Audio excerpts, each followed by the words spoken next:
नगर नामक गांव में आदित्य नाम का एक गरीब जामुन वाला रहता था। वो जामुन बेचकर अपने परिवार का पालन पोषण करता था। गरीबी के कारण उसे अपने जीवन में बहुत सारी कठिनाइयों का सामना करना पड़ता था। जामुन ले लो, जामुन ताज़ा और मीठा जामुन। आदित्य, ये जामुन कितने रुपए किलो है? भाई, जामुन 50 रुपए किलो है। अरे बाप रे, इतने महंगे जामुन। तुम्हारे जामुन में कोई कीमती सोने जड़े हुए हैं क्या, जो तुम इतने महंगे जामुन बेच रहे हो? भाई, ये अभी अभी जंगल से आए हैं, बिल्कुल ताजे जामुन हैं। और वैसे भी अब तो जामुन के दाम भी बढ़ गए हैं। नहीं, अगर 20 रुपए किलो देना है तो दो, वरना मैं कहीं और से ले लूंगा। 20 रुपए, ये तो बहुत ही कम है। ठीक है, तो तुम अपनी जामुन अपने पास रखो, मैं तो चला। ऐसा कहकर वो आदमी वहाँ से चला जाता है। आज मेरा एक भी जामुन नहीं बिका। पूरा दिन बीतने के बाद एक ग्राहक आया और वो भी चला गया। अब मैं क्या करूं? अरे आदित्य, क्या सोच रहे हो? नमस्ते मुखिया जी। हाँ, नमस्ते। क्या हुआ? तुम किस सोच में डूबे हुए थे? मुखिया के पूछने पर आदित्य उन्हें सब कुछ बता देता है। आदित्य की बात सुनकर मुखिया जी अपने मन में सोचते हैं, इसके जामुन तो वाकई बहुत ही अच्छे हैं और ताज़ा है। वो आदमी बेवकूफ था, ऐसा करता हूँ, कम पैसों में मैं ही इसके जामुन खरीद लेता हूँ। ये सब सोचकर मुखिया जी बोलते हैं, ऐसा करो आदित्य, तुम मुझे ये जामुन 30 रुपए किलो के हिसाब से 10 किलो दे दो। ठीक है मुखिया जी, मैं अभी दे देता हूँ। ऐसा कहकर आदित्य मन में सोचता है, चलो, कम से कम मुखिया जी ने मुझसे बहुत ज्यादा तो पैसे कम नहीं करवाए। अब जो भी पैसे मिलेंगे मैं उन पैसों से घर की जरूरत का सामान ले लूंगा, क्योंकि खाली हाथ भी तो मैं घर नहीं जा सकता। मुखिया जी चालाकी से अपने मन में सोचते हैं, बेवकूफ आदमी, इन लोगों से प्यार के 2 मीठे बोल क्या बोल दो, ये लोग अपना सब कुछ न्यौछावर कर देते हैं। फिर मुखिया जी जामुन लेकर वहाँ से चले जाते हैं और आदित्य भी अपना सामान समेटकर अपने घर की ओर निकल जाता है। अजी, सुनते हो? अच्छा किया जो आप जल्दी आ गए। क्या हुआ रूपा, तुम इतनी परेशान क्यों हो रही हो? माँ की तबीयत बहुत खराब हो गई है, उसे बहुत तेज बुखार है। रूपा, तुम ये क्या कह रही हो? रुको, मैं अभी वैद्य जी को लेकर आता हूँ। फिर आदित्य वैद्य जी के पास चला जाता है। तभी रास्ते में बहुत तेज बारिश होने लगती है, लेकिन तब भी आदित्य अपनी माँ को बचाने के लिए जैसे तैसे करके वैद्य जी के पास पहुँच जाता है और आदित्य वैद्य जी को सारी बात बता देता है और वैद्य जी को अपने घर ले आता है। आदित्य, तुम्हारे माँ को बहुत तेज बुखार है। ये सिर्फ एक दवा से ही ठीक हो पाएगा, मगर वो दवा बहुत महंगी है। उसमें जिन जड़ी बूटियों को डाला गया है वो आसानी से नहीं मिलता। वैद्य जी, आप पैसों की चिंता मत कीजिए, बस आप मेरी माँ को ठीक कर दीजिए। फिर वैद्य जी माँ को दवाई दे देते हैं और वैद्य जी अपने घर चले जाते हैं। सुनते हो जी, आपके पास इतने सारे पैसे कहाँ से आए? आज मुखिया जी ने मुझसे काफी ज्यादा जामुन खरीद लिए थे, ये पैसे वहीं से आए थे। इसका मतलब सारे पैसे माँ की दवाइयों पर लग गए। हाँ रूपा, अब मेरे पास कुछ भी नहीं है। फिर ऐसे ही कुछ दिन बीत जाते हैं और आदित्य की माँ ठीक हो जाती है और उधर आदित्य के जामुन की बिक्री दिन भर दिन कम होती जा रही थी। वो रोजाना केवल 20 या 40 रुपए ही कमा पाता था। तो फिर एक दिन रूपा बोलती है, अजी, सुनते हो? आज तो घर में कुछ भी खाने को नहीं है। तुम चिंता मत करो रूपा, मैं कुछ इंतजाम करता हूँ। बस भगवान आज अपनी सुन ले और मेरी सारी जामुन बिक जाए। ठीक है रूपा, मैं जामुन बेचने चलता हूँ। इतना कहकर आदित्य अपनी जामुन की टोकरी लेकर गांव में चला जाता है। जामुन ले लो, जामुन ताज़ा और मीठा जामुन। इस तरह आदित्य पूरे गांव में जामुन बेचता है, लेकिन शाम होने तक उसकी एक भी जामुन नहीं बिकती। तो वो थक हार कर एक पेड़ के नीचे बैठ जाता है और मन में सोचने लगता है, सुबह से शाम हो गई, लेकिन अभी तक मेरी एक भी जामुन नहीं बिकी। अब तो ये जामुन भी सड़ने लगी है। अब मैं क्या करूं? हे ईश्वर, मेरे जीवन की कठिनाइयां कब खत्म होगी? आदित्य ये सोच ही रहा था कि तभी वहाँ से एक साधु बाबा गुजरते हैं। भिक्षामदेही, भिक्षामदेही, तुम एक दोगे, ईश्वर तुम्हें सो देगा। प्रणाम साधु बाबा। आयुष्मान भव पुत्र। क्या आपको कुछ चाहिए साधु बाबा? हाँ पुत्र, मैं एक भिक्षुक हूँ और यहाँ लोगों से भिक्षा मांग रहा हूँ। कैसी भिक्षा साधु बाबा? पुत्र, मैं अपने शिष्यों के लिए भोजन इकट्ठा कर रहा हूँ, इसीलिए गांव गांव लोगों से भिक्षा मांग रहा हूँ। पुत्र, अगर तुम चाहो तो अपनी खुशी से तुम भी कुछ थोड़ी सी भिक्षा दे सकते हो। क्षमा चाहता हूँ साधु बाबा, अभी मेरे पास आपको देने के लिए 1 रुपया भी नहीं है और ना ही मेरे घर में आटा या कोई अनाज है जो मैं आपको दे सकूं, और ना ही मैंने आज सुबह से कुछ कमाया है मेरे पास आपको देने के लिए। कुछ भी नहीं है। पुत्र, क्या तुम मुझे ये जामुन दे सकते हो? बाबा की ये बात सुनकर आदित्य अपने मन में सोचने लगा। हाँ, ये जामुन तो मैं साधु बाबा को दे ही सकता हूँ। वैसे भी शाम हो गई है और इनके बिकने की उम्मीद भी नहीं है। वैसे भी ये खराब हो जाएंगे, इससे अच्छा है कि किसी के पेट में चले जाए तो ज्यादा अच्छा होगा। ये सोचकर आदित्य बोलता है। जी साधु बाबा, आप ये जामुन ले जाइए। आदित्य की बात मानकर साधु बाबा टोकरी से थोड़ी सी जामुन उठा लेते हैं। ये क्या साधु बाबा, आप इतनी कम जामुन क्यों लेकर जा रहे हो? आप सारे जामुन ले जाइए। पुत्र, अगर मैंने तुम्हारी सारे जामुन ले लिए तो तुम क्या बेचोगे? कोई बात नहीं साधु बाबा, मैं कल दोबारा जामुन तोड़कर बेच दूंगा। आप इन्हें ले जाइए। पुत्र, मैं इतना बड़ा टोकरी कैसे लेकर जाऊंगा? साधु बाबा, आप मुझे बताइए आपको कहाँ जाना है, मैं इन्हें वहीं पहुँचा देता हूँ। ठीक है पुत्र, चलो तुम मेरे साथ। इतना कहकर साधु बाबा आदित्य को लेकर जंगल की ओर चले जाते हैं। कुछ देर चलने के बाद वो उनकी कुटिया में पहुंच जाते हैं।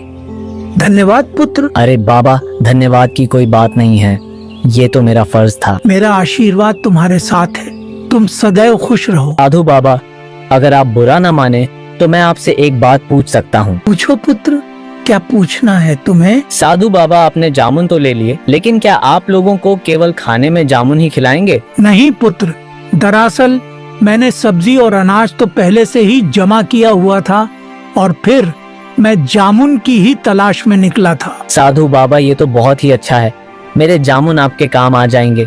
ठीक है बाबा, अब मैं चलता हूँ। पुत्र रुको, मैं तुम्हें कुछ देना चाहता हूँ। ये लो, इसका नाम रानी है।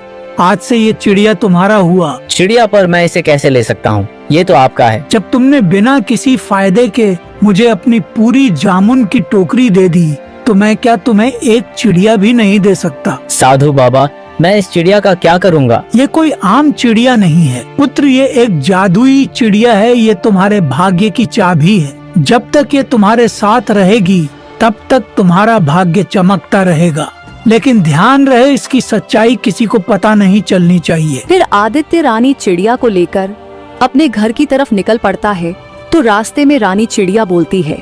आदित्य, साधु बाबा ने जो कहा उसका ध्यान रखना। ये बात किसी को पता मत लगने देना कि मैं एक जादुई चिड़िया हूँ। ठीक है दोस्त, मैं वादा करता हूँ मैं ये सच कभी किसी को नहीं बताऊंगा। इतना कहकर आदित्य रानी चिड़िया को अपने घर ले जाता है। अजी, आप इस चिड़िया को कहाँ से लेकर आए हो? रूपा, ये चिड़िया अब से हमारे साथ ही रहेगा। आप इस चिड़िया को घर क्यों लेकर आए हो? जी, पहले ही हमारे खाने के लाले पड़े हुए हैं। एक वक्त की रोटी भी मुश्किल से नसीब हो पाती है, ऊपर से आप इस चिड़िया को ले आए। कैसी बात कर रही हो रूपा? भला ये छोटी सी चिड़िया कितना खा लेगी? और रही बात खाने की, तो जो हम खाएंगे वही इसे भी खिला देंगे। आदित्य और रूपा बातें कर रहे थे कि तभी उन्हें आवाज आती है। अरे आदित्य, क्या घर पर हो? जरा बाहर आओ। अरे सूरज भाई, आप यहाँ? हाँ आदित्य, वो क्या है ना, आज मेरी बेटी का जन्मदिन था, बहुत सारे पकवान बच गए। मैंने सोचा गांव में बांट दूं, इसीलिए मैं तुम्हें भी देने चला आया। ये लो। बहुत बहुत शुक्रिया भाई आपका। अरे नहीं आदित्य, इसमें शुक्रिया की क्या बात है? वैसे भी ये खाना खराब हो जाता तो इससे अच्छा किसी का पेट ही भर जाए। सूरज ये कहकर वहाँ से चला जाता है। ये तो बहुत स्वादिष्ट पकवान है। देखो रूपा, मैंने कहा था ना कि जिसके भाग्य में जो लिखा होता है वो उसे मिल ही जाता है। तुम खामखा चिंता कर रही थी। देखो ये पकवान हमारे पास खुद चलकर आ गए। आज तो हम खाएंगे, स्वादिष्ट पकवान पर गाएंगे ईश्वर के गुणगान। फिर वो सब मिलकर खाना खाते हैं। रूपा, मैं जामुन बेचने बाजार जा रहा हूँ। तो क्या आप इस रानी चिड़िया को भी साथ ले जाएंगे? क्यों, क्या हुआ? कुछ नहीं, मैं तो बस पूछ रही थी। आदित्य रूपा की बात सुनकर जामुन बेचने चला जाता है। जामुन ले लो, जामुन ताज़ा और मीठा जामुन। आदित्य, तुम्हारे जामुन तो बहुत अच्छे दिख रहे हैं, क्या भाव दे रहे हो? भाई जामुन 50 रुपए किलो है। अच्छा एक काम करो, मुझे 4 किलो जामुन दे दो। वो आदमी बिना पैसे कम कराए आदित्य के सारे जामुन खरीद कर चला जाता है। वो देखते ही देखते आदित्य के सारे जामुन बिक जाते हैं। अरे वाह, आज तो मेरी सारे जामुन अच्छे दामों में बिक गई। अब मैं इन पैसों से माँ और रूपा के लिए अच्छे कपड़े और पकवान लेकर जाऊंगा। फिर आदित्य सब सामान लेकर अपने घर चला जाता है। अजी, ये सब क्या है? आज मेरी कमाई बहुत ही अच्छी हुई है, इसीलिए मैं तुम दोनों के लिए कपड़े और पकवान लेकर आया हूँ। और फिर इसी तरह दिन गुजरते हैं। दिन प्रतिदिन आदित्य की कमाई बढ़ती जाती है। फिर एक दिन उनके घर एक भोला नाम का एक व्यक्ति आता है। ये लो आदित्य भाई, तुम्हारे पैसे जो तुमने मुझे 6 महीने पहले दिए थे, मैं वापस करने आया हूँ। शुक्रिया भोला भाई। अरे शुक्रिया तो मुझे तुम्हारा करना चाहिए आदित्य, तुमने बुरे वक्त में मेरी मदद की थी, लेकिन ये पैसे लौटाने में मुझे थोड़ी देर हो गई, इसके लिए मैं माफी चाहता हूँ। भोला आदित्य के पैसे वापस करता है और वो वहाँ से चला जाता है। अजी सुनते हो, ये अचानक से लोग हम पर इतने मेहरबान कैसे हो गए? पता नहीं क्यों मुझे ऐसा लगता है जब से ये रानी चिड़िया हमारे घर आई है तभी से हमारे भाग्य बदल गए हैं। रूपा तुम खामखा क्या क्या सोच रही हो, ऐसा कुछ भी नहीं है। दूसरी तरफ आदित्य की तरक्की देखकर लोग जल भुन रहे थे। इस आदित्य के सारे जामुन चुटकियों में बिक जाते हैं और एक हम लोग हैं, सुबह से बैठे रहते हैं लेकिन हमारी एक भी फल नहीं बिकते हैं। अरे हाँ भाई, तुम बिल्कुल सही कह रहे हो। इससे पहले कि इस आदित्य की वजह से हमारा धंधा बंद हो जाए, हमें कुछ ना कुछ तो करना ही होगा। ऐसा करते हैं भाई, इसकी शिकायत अपन मुखिया जी से करते हैं, बाकी वो खुद ही देख लेंगे। ना कहकर वो दोनों मुखिया जी के पास जाते हैं। मुखिया जी नमस्ते। नमस्ते, कहो कैसे आना हुआ? मुखिया जी हम आपको एक बहुत ही जरूरी बात बताने आए हैं। बताओ कैसी जरूरी बात है? मुखिया जी, हमारे गांव का जो आदित्य है वो दूसरों के खेतों में जामुन चोरी करके बेच रहा है। ये तुम क्या कह रहे हो? हम सच कह रहे हैं मुखिया जी, हमने उसे अपनी आंखों से खुद देखा है। ठीक है, अगर ऐसी बात है तो मैं आदित्य को इसकी सजा जरूर दूंगा। वो दोनों आदमी मुखिया जी को आदित्य के खिलाफ भड़काकर वहाँ से चले जाते हैं। मैंने तो आदित्य को बहुत ही सीधा समझा था, मगर ये तो मुझसे भी ज्यादा चालाक निकला। मुझे इसके बारे में पता लगाना होगा। आज रात ही मैं आदित्य के यहाँ जाकर इस बात का पता लगाऊंगा। फिर रात होने पर मुखिया जी चुपचाप आदित्य के आंगन में आ जाते हैं और उसके घर की खिड़की के पास खड़े हो जाते हैं। सुनो जी, आपको मेरी कसम है, मुझे बताइए आखिर हमारे भाग्य के बदलने के पीछे क्या बात है? मुझे सच्चाई जाननी है। रूपा के कसम देने पर आदित्य सारी सच सच बात बता देता है। अरे वाह, ये तो बहुत ही खुशी की बात है। उन दोनों की ये सारी बातें मुखिया जी सुन लेते हैं। ओह, तो इसका मतलब ये है कि इस चिड़िया के हाथ में ही आदित्य के भाग्य की चाबी है। अगर मैं इस चिड़िया को अपने साथ ले जाऊं तो मेरा भाग्य भी बदल जाएगा। फिर अगले दिन सुबह होने पर मुखिया जी उन आदमियों के साथ आदित्य के यहाँ पहुँच जाते हैं।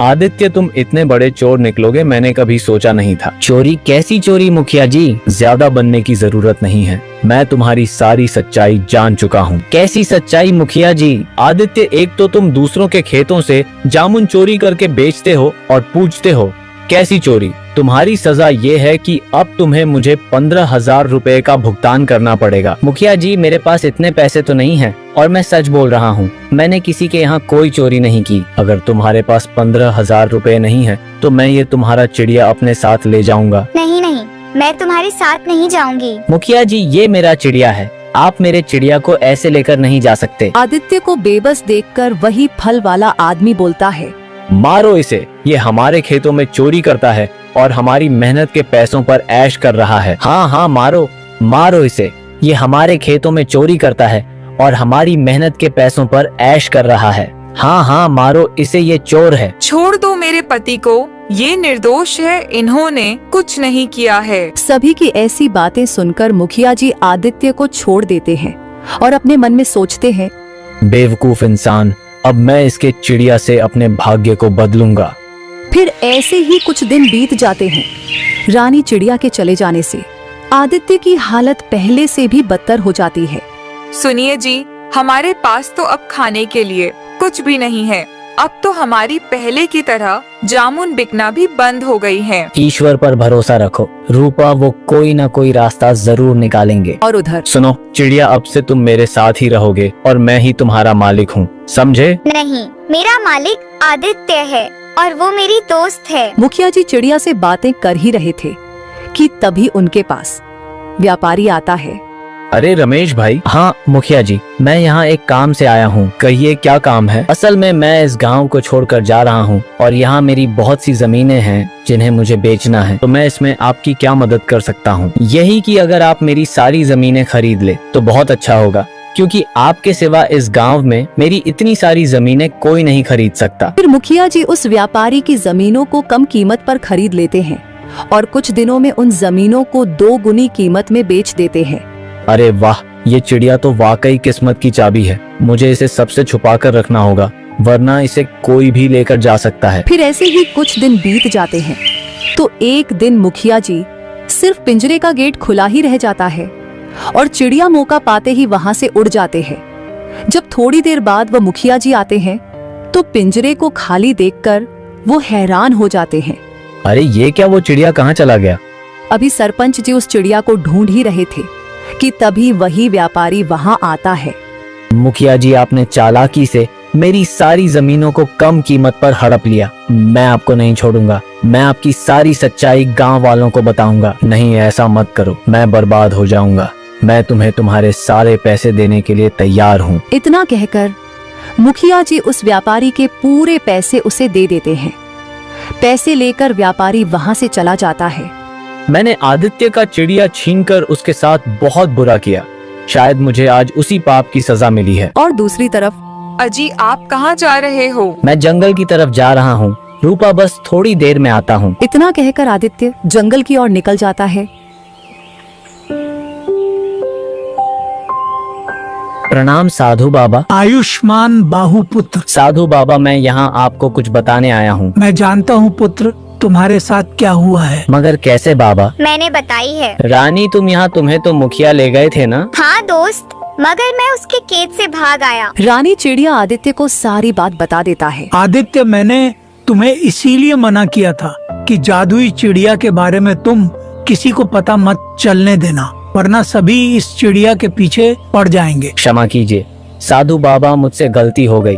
मुझे मजबूरी में रूपा को रानी चिड़िया के बारे में बताना पड़ा था। कोई बात नहीं पुत्र, गलती इंसान से ही होती है। ये चिड़िया मैं तुम्हें वापस करना चाहता हूँ और आशा करता हूँ कि तुम दोबारा कोई गलती नहीं करोगे। धन्यवाद साधु बाबा, मैं वादा करता हूँ कि मैं दोबारा ऐसी कोई गलती नहीं करूँगा। रानी चिड़िया को पाकर आदित्य का भाग्य दोबारा चमक जाता है और वो दिन प्रतिदिन अमीर होता जाता है।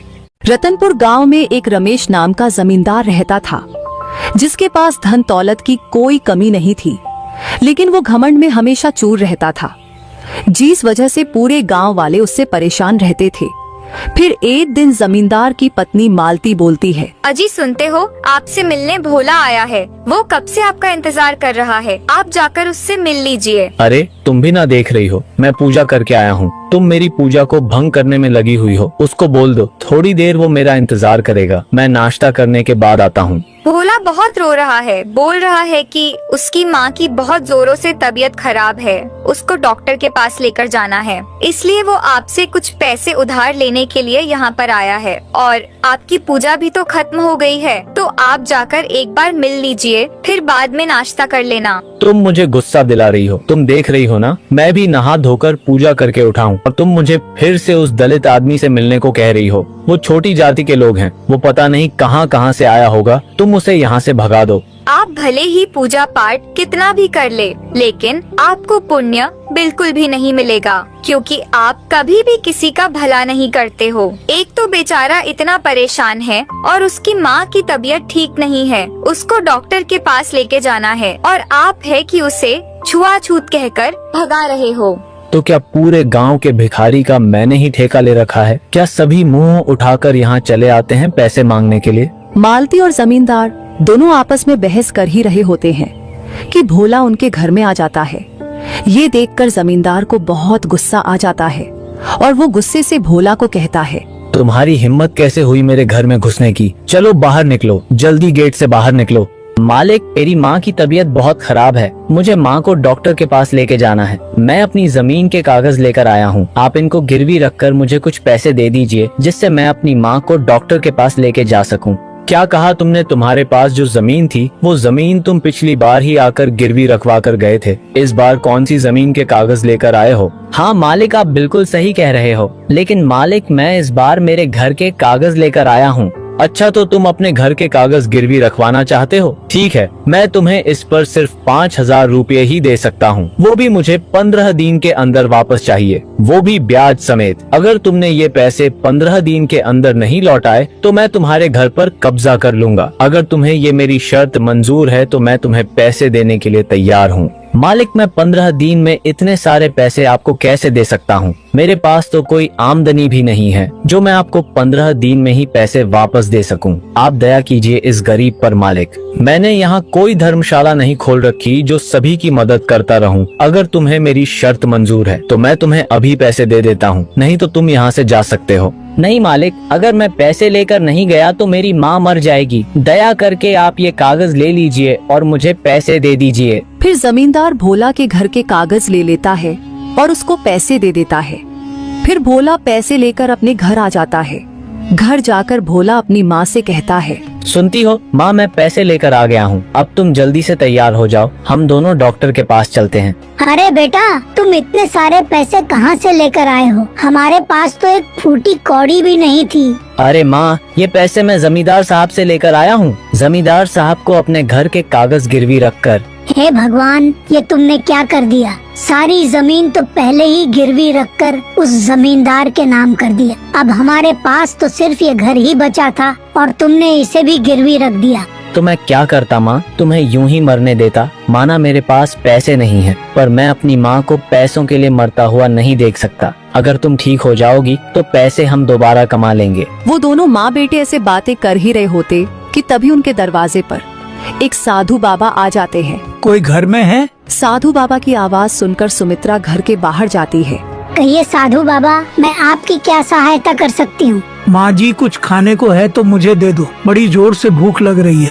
बाबा, मेरे घर में खाने को कुछ भी नहीं है, सिर्फ एक रोटी है। अगर आप बुरा ना माने तो मैं वो लाकर आपको दे दूँ। कोई बात नहीं माँ जी, भरपेट खाना खाना जरूरी नहीं होता है। हम साधुओं के लिए कोई प्यार से एक निवाला दे दे, वही काफी है। फिर साधु बाबा सुमित्रा के हाथ से एक रोटी भिक्षा में लेकर आगे की तरफ चले जाते हैं।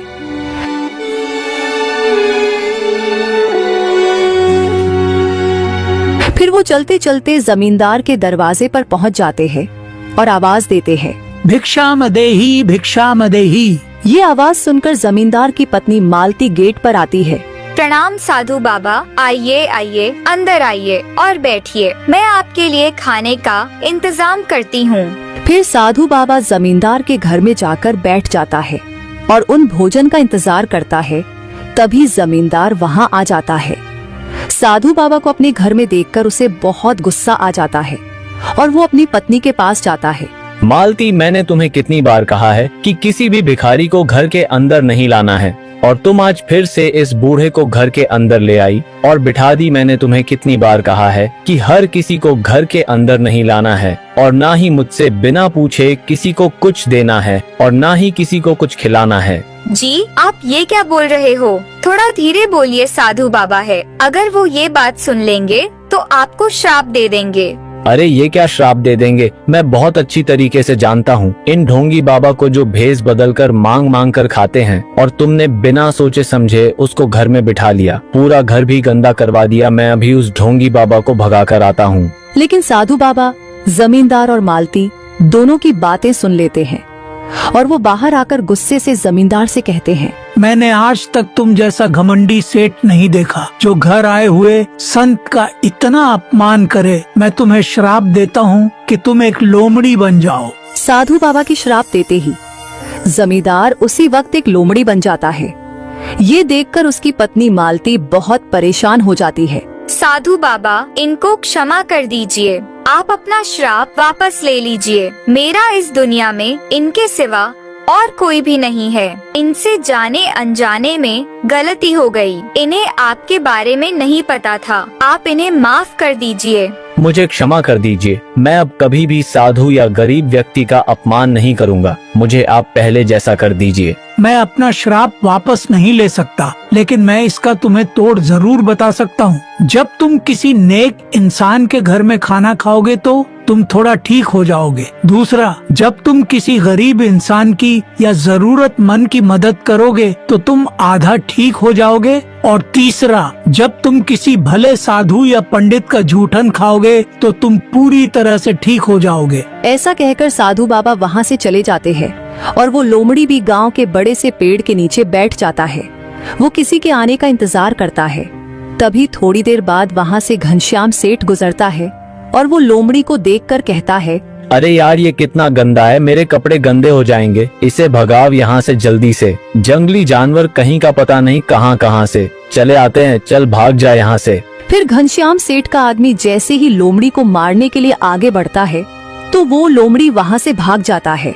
ये सब मेरे कर्मों का ही फल है, मैं भी सभी के साथ ऐसा ही करता था। अगर मैं ऐसा किसी के साथ नहीं करता तो आज मेरे साथ भी ऐसा नहीं होता। हे भगवान मुझे माफ कर दो, अब मैं कभी भी किसी के साथ ऐसा नहीं करूँगा। फिर लोमड़ी चलते चलते गांव में भोला के घर के बाहर आ जाता है। भोला और उसकी माँ दोनों दिल के बहुत ही नेक इंसान थे। वो अपने घर पर आए हर एक पशु पक्षी को खाना दिया करते थे, भले ही उसकी माँ बीमार क्यों न हो। अरे ये तो भोला है जिसे मैंने अपने घर के अंदर भी नहीं आने दिया था। काश मैं ऐसा नहीं करता और सभी ब्राह्मण और गरीब मजदूर लोगों की मदद करता और उसके बदले उनसे कुछ नहीं लेता तो आज मेरी ये हालत नहीं होती। लेकिन सुना है भोला की माँ सभी को खाना देती है। मैं भी जाकर देखता हूँ, शायद मुझे भी दे दे तो मेरा थोड़ा श्राप ठीक हो जाएगा। देखता हूँ कि कब भोला की माँ बाहर आकर खाना डालती है। फिर लोमड़ी वहीं बैठकर इंतजार करने लगता है। कुछ ही देर बाद भोला की माँ हाथ में कुछ थाली लेकर आई और उसने उस थाली को बाहर आंगन के एक पेड़ के पास रख दी और साथ में एक थोड़ा सा खाना पशु पक्षी के लिए रख दिया और वापस घर में चली गई। भोला के माँ के अंदर जाते ही लोमड़ी ने वहां आकर रखा हुआ खाना खा लिया। तभी वो थोड़ा ठीक हो गया और खुश होकर बोला, अरे वाह, मैं थोड़ा ठीक हो गया, यानी मैंने साधु बाबा की पहली परीक्षा पास कर ली। अब बची 2 परीक्षा, वो भी मैं जल्दी से पूरी कर लूंगा, फिर मैं पहले जैसा हो जाऊंगा। भोला तुम भले ही गरीब हो लेकिन दिल के बहुत ही नेक इंसान हो। मैं तुम्हारा ये एहसान कभी नहीं भूलूंगा। जब मैं ठीक हो जाऊंगा तब मैं तुमको और तुम्हारी माँ को आदर सम्मान के साथ घर लेकर जाऊंगा और खाना खिलाऊंगा। फिर वो लोमड़ी वहां से चला जाता है और अपनी दूसरी परीक्षा को पास करने के लिए वो एक बहुत ही गरीब आदमी की तलाश करता है। चलते चलते वो गांव से बहुत दूर आ जाता है तो उसे एक छोटी सी झोपड़ी दिखाई देती है। लगता है मैं जिस गरीब व्यक्ति की तलाश कर रहा था वो शायद इसी झोपड़ी में रहता है, मुझे वहां जाकर देखना चाहिए। ऐसा कहकर लोमड़ी झोपड़ी के पास जाता है और उसकी छत पर जाकर बैठ जाता है तो उसे अंदर से आवाज सुनाई दी, अरे ये आप क्या कर रहे हो जी? यहाँ तो खाने के लाले पड़े हैं और आप ये रोज रोज पंछियों के लिए अनाज के दाने रख रहे हो। घर में सिर्फ 2 मुट्ठी चावल थे, उसमें से आप 2 मुट्ठी कटोरियों में रख दिए।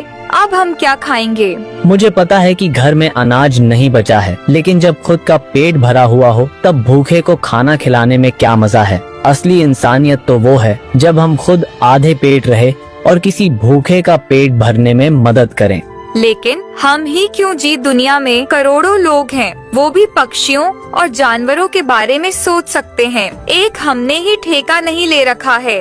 अगर हर कोई यही सोचे तो इस दुनिया से इंसानियत का नामो निशान ही मिट जाएगा। एक बात बताओ, ये पंछी जानवर गांव और शहर में क्यों आते हैं? क्योंकि हम इंसानों ने इनके रहने खाने की जगह छीन ली है। पहाड़ तोड़कर, नदी जंगल को पीछे हटाकर वहाँ पर सड़कें और ऊंची ऊंची इमारतें बना दी हैं। पेड़ काटते समय किसी ने ये भी नहीं सोचा कि इन पेड़ों पर पंछियों का बसेरा होगा। पेड़ पर लगने वाले फलों से वो भूख मिटाते होंगे। सबको सिर्फ अपनी ही तरक्की चाहिए, फिर चाहे किसी का भी घर टूट जाए। लेकिन मैं ऐसा नहीं सोचता। कुदरत ने जितना हक हमको दिया है यहाँ रहने का, उतना ही हक इन सभी जीवों को भी दिया है। हमारा क्या है, हम तो बूढ़े हो जाएंगे, पता नहीं और कितनी जिंदगी बाकी है। लेकिन जब तक मैं जिंदा हूँ मैं इन्हें खाना खिलाता रहूंगा और उनकी मदद करता रहूंगा। मुझे ऐसा करके बहुत अच्छा लगता है। भले ही मेरे पास कुछ खाने को हो या ना हो, लेकिन जितना भी है मैं इन्हें मेरे हिस्से में से आधा हिस्सा जरूर दूंगा। लेकिन मैं इन्हें कभी भूखे पेट नहीं रखूंगा।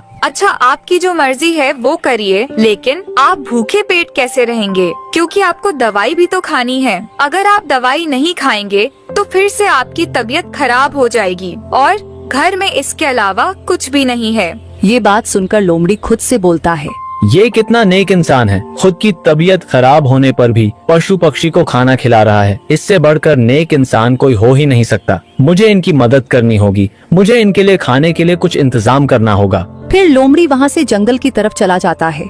लोमड़ी जंगल से कुछ फल तोड़कर उस गरीब किसान के आंगन में रख देता है और जाकर छत पर बैठ जाता है। तभी थोड़ी देर बाद राघव की पत्नी बाहर आती है और इतने सारे फल देखकर हैरान हो जाती है। हे जी, सुनते हो, यहाँ आंगन में इतने सारे फल कहाँ से आए? फिर राघव घर के बाहर आता है। अरे ये तो सच में इतने सारे फल हैं, कहाँ से आए ये सभी? अभी मैं यहाँ चिड़िया को दाना डालकर गया था, तब तो यहाँ कोई फल नहीं था। लगता है कोई यहाँ रख कर गया है। देखो भाग्यवान, मैं कहता था ना, अच्छाई का फल हमेशा मिलता है। देखो, हमने अपना पेट काटकर इन पंछी को खाना डाला और ऊपर वाले ने किसी के हाथों हमारे लिए खाना भिजवा दिया। ये तो बहुत ही खुशी की बात है। मुझे तो विश्वास ही नहीं हो रहा। आप सही कहते थे, हमें हमेशा भलाई करते रहना चाहिए। ऊपर वाला सब देख रहा है। फिर वो दोनों पति पत्नी फल लेकर खाने लगते हैं। वो दोनों जैसे ही फल खाते हैं तो लोमड़ी आधा इंसान और आधा लोमड़ी बन जाता है। ये देखकर राघव, उसकी पत्नी दोनों डर जाते हैं। कौन हो तुम और ऐसे अचानक कैसे प्रकट हो गए? और तुम्हारा ये शरीर आधा लोमड़ी और आधा इंसान का कैसे है? मुझे कुछ भी समझ नहीं आ रहा है। आप सच में एक पुण्य आत्मा हो। मैं आपको सब बताता हूँ। पहले मैं आपका धन्यवाद करना चाहता हूँ। आपकी वजह से मेरा आधा श्राप खत्म हो गया। आपका बहुत बहुत धन्यवाद। फिर जमींदार सारी कहानी उस व्यक्ति को बताता है। ऐसी कोई बात नहीं है, मैं तो सिर्फ अपना कर्म कर रहा हूँ। नहीं, आप नहीं जानते कि आपने मुझ पर कितना बड़ा उपकार किया है। आपके दिल में सच में पशु और जानवरों के लिए बहुत दया है। चलो अब मैं चलता हूँ, मुझे अपनी एक और परीक्षा पास करनी है। इतना कहकर जमींदार वहाँ से चला जाता है और अपनी दूसरी परीक्षा भी पास कर लेता है और मन में सोचता है, मैंने अब तो दूसरी परीक्षा भी पास कर ली, अब तीसरी परीक्षा बची है, जो कि मुझे किसी ब्राह्मण का जूठन खाना है जो कि दिल का बहुत नेक हो। फिर लोमड़ी चलते चलते गांव से बाहर आ जाता है, पर उसे किसी ब्राह्मण का घर नहीं देखता। वो चलते चलते जंगल में चला जाता है। तभी थोड़ी देर में रात हो जाती है तो लोमड़ी जंगल में ही सो जाता है। फिर अगले दिन सुबह होते ही लोमड़ी फिर से ब्राह्मण की तलाश में निकल पड़ता है। आज कैसे भी करके मुझे ब्राह्मण का झूठा खाना ही होगा, नहीं तो मैं ऐसे ही रह जाऊंगा। मैं एक काम करता हूँ, आज मैं फिर से गांव की तरफ जाता हूँ। वहाँ पर किसी न किसी घर में झूठा खाना मुझे मिल ही जाएगा। लोमड़ी चलते चलते गांव की तरफ चला आता है और उसको देखकर पूरे गांव वाले भागने लगते हैं। अरे मारो मारो इसको, आधा लोमड़ी और आधा इंसान आ गया है। ये तो कोई शैतान लग रहा है। नहीं नहीं, मुझे मत मारो, मैं कोई शैतान नहीं हूँ। मुझे साधु बाबा ने श्राप दिया है, जिस वजह से मैं ऐसा हो गया हूँ। मैं किसी को कोई नुकसान नहीं पहुँचाऊंगा, मुझे जाने दो, मुझ पर दया करो। इतना कहकर लोमड़ी वहाँ से चला जाता है और कोई गांव वाला उसको नहीं मारता। फिर वो जाते जाते पंडित के वहाँ पहुँच जाता है। वो पंडित घर के बाहर ही उसके झूठे बर्तन रखकर अंदर चला जाता है। ये देखकर लोमड़ी बहुत खुश होता है। फिर लोमड़ी उस थाली में से बचा हुआ खाना खा लेता है और पूरी तरह से ठीक हो जाता है। ये देखकर वो बहुत खुश होता है। अरे पंडित जी, घर से बाहर आइए, मुझे आपसे कुछ कहना है। फिर पंडित घर के बाहर आता है। अरे भाई, कौन हो तुम और मेरे आंगन में क्या कर रहे हो? तुम तो कोई बड़े आदमी लग रहे हो, पर मेरे यहाँ पर कैसे आना हुआ? पंडित जी, मुझे आपका धन्यवाद करना था। आपकी वजह से मेरा श्राप पूरी तरह से ठीक हो गया है। आपका बहुत बहुत धन्यवाद। और मैं आपको आपके परिवार के साथ आमंत्रित करता हूँ। आप मेरे घर पे आइए और भोजन ग्रहण कीजिए। ठीक है, मैं अवश्य आऊँगा। फिर जमींदार वहाँ से सीधा भोला के घर जाता है। जमींदार को देखकर भोला और उसकी माँ डर जाती है। भोला, तुम और तुम्हारी माँ दोनों आज शाम को मेरे घर आना, मुझे तुम दोनों से कुछ कहना है। मालिक, मेरे पास पैसों का इंतजाम नहीं हुआ, कृपा करके आप मुझे कुछ दिनों की और मोहलत दे दीजिए। मैं आपके पूरे पैसे वापस दे दूंगा। हाँ बेटा, हम दोनों को 10 दिन की मोहलत और दे दो। हम दिन रात मेहनत करके तुम्हारे पाई पाई चुका देंगे, लेकिन तुम मेरे बेटे को छोड़ दो। आप चिंता मत कीजिए, मैं इस बारे में आपसे बात नहीं कर रहा हूँ। मैं आपकी जमीन के सारे कागज और घर के सारे कागज वापस दे दूंगा। इसीलिए मैं आप दोनों को अपने घर बुला रहा हूँ। इतना कहकर जमींदार अपने घर के लिए निकल जाता है।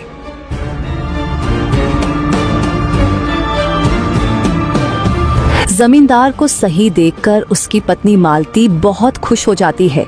देखो भाग्यवान, मैं बिल्कुल ठीक हो गया हूँ और तुम मुझे माफ कर दो। मैं तुम्हें हमेशा दान धर्म करने से रोका करता था। आज से मैं तुम्हें दान धर्म करने के लिए कभी नहीं रोकूंगा। अब मुझे सब समझ आ गया है। इस दुनिया में दान धर्म से बड़ी चीज और कोई नहीं है। इंसान के साथ ऊपर केवल उसके कर्म ही जाते हैं। मैं भी अब सब गरीब के जमीनों के कागज उन्हें वापस लौटा दूंगा और आज से रोज गरीब ब्राह्मणों को भोजन कराया करूंगा। तो दोस्तों, हमें इस कहानी से यही सीख मिलती है कि हमें कभी भी घमंड नहीं करना चाहिए और जरूरतमंद लोगों की हमेशा मदद करनी चाहिए।